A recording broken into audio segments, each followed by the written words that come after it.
I am with Brandy.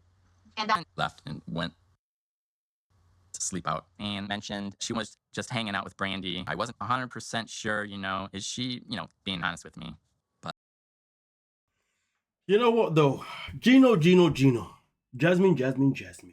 She went out to hang around with Brandy. Brandy? I mean, we all found out that Brandy doesn't exist. She's definitely been hanging around with a man. A man that she met in the gym. Somebody that we've reported about already. But hey, they claiming that he's nothing but just a friend. Nothing but just a friend. Okay. I've had the night to sleep on things, and, I'm feeling a little bit better about the fact that I don't believe that Jasmine is sleeping at. You can't tell me that you went to bed and then you woke up the next day and said, you know what, F it. I don't believe that this thing is real. Honestly, at this point, I do feel like they're just taking us for fools, when it comes to 90 Day. Like, you cannot tell me that you sleeping made you wake up and think, you know what, everything's good. She ain't gonna do that to me. You have to ask more questions, Gino. If you've got a gut feeling, you got a feeling that she's been staying out with the wrong people, you need to ask the right questions. You don't let that shit go. Letting that shit go, for what reason? You're only letting it go because, boy, I guess you just don't like the wrath of Jasmine. Guy's house. If I try to get a job on my own now that I'm able to, I don't even have a driver's license. I don't have any sort of support coming from you. So here's the thing. When it comes to this whole driving license thing, whose fault is that, though? Is that Gino's fault or Jasmine's fault that she doesn't have a driving license? Because as far as I'm concerned, she's in a position now where I'm pretty sure she can work, or at least she's getting to that point. But this whole driving thing, I'm pretty sure that if you've already got a driving license in another country, you can easily use it in another country. I mean, I do all the time whenever I travel.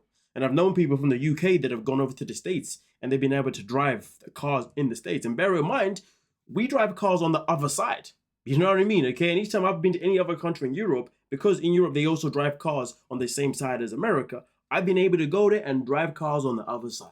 And like I said before, I know people that have come from here to from the UK and they've gone to days in cars. So basically, that basically says that if you've got a license, you can use it pretty much anywhere. So I'm a bit baffled about this whole license situation why she's putting this whole thing onto Gino, as if Gino is the problem to why she cannot drive a car.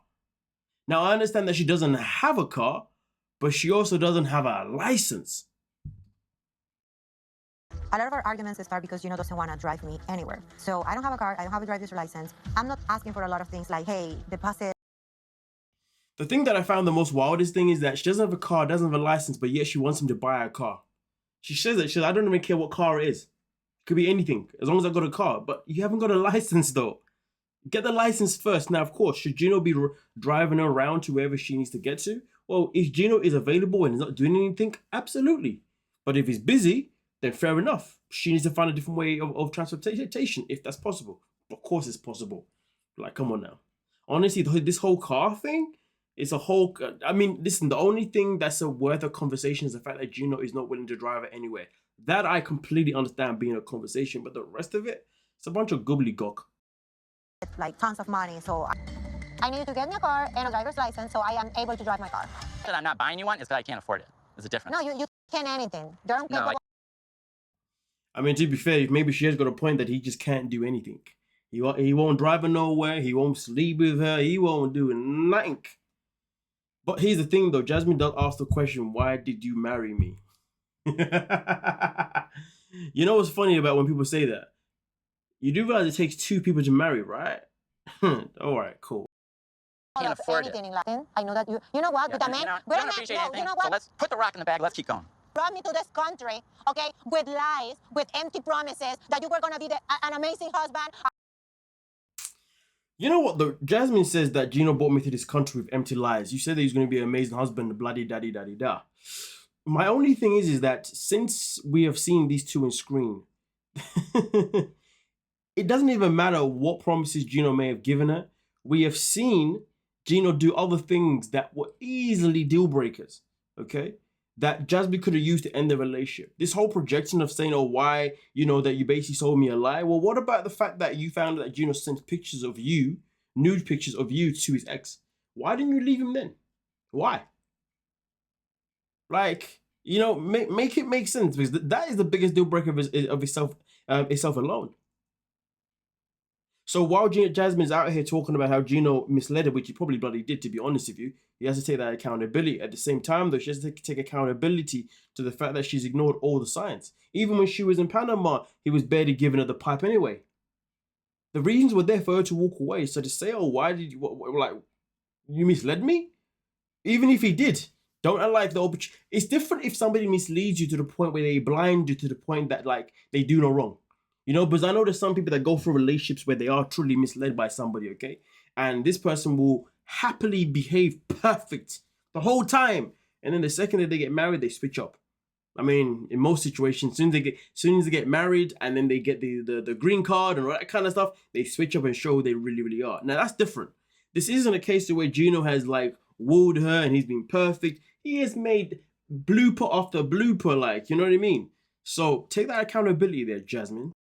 A father to my children. Problem. You're the biggest scammer in the world. Right. I mean, listen, maybe Gino is the biggest scam in the world, but it doesn't change the fact that you chose to fall for it. She wasn't blindsided by it. She was chosen because the signs were there. You know, I'm gonna do it all by myself. Keep your rock. All right, let's let him take a second. Let's take a second. You and hugging you because of the rejection. Of taking the initiative, because every time I was approaching, like getting close to kissing you, you will do this, you will push me away. I have to beg for love. Why? Why did you marry me? So here's the thing. She says she has to beg for love, so why did you marry me? I mean, listen, that is a very, very good question. Why did you marry her? Okay, but here's the thing though. If you need to beg for love, then why did you marry him? Because this whole begging for love has started before them two were even married. Again, where was the accountability? And to be honest, dear Lord, even if Gino was a scammer, I'm gonna lie to you, like, he's not a very good one, is he now?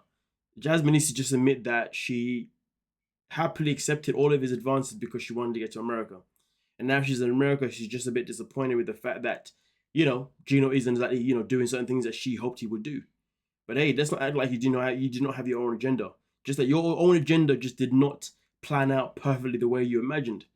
That's what it comes down to. That's what it comes down to. But to be honest with you, I wouldn't be surprised if these two aren't even together anyway and they just appeared in the show just to keep that money rolling, to be honest with you, because this is getting ridiculous now. They're arguing about the same thing again and again and again. It's a recycled BS. Absolute recycled BS. But let me know exactly what you're thinking down below, because as far as I'm concerned, when it comes to Gino and Jasmine, we are dealing with two people who obviously should not be together, and two people who somehow cannot take accountability to the fact that their relationship should have never has lasted as long as it did. Don't forget to like, subscribe, and of course, peace.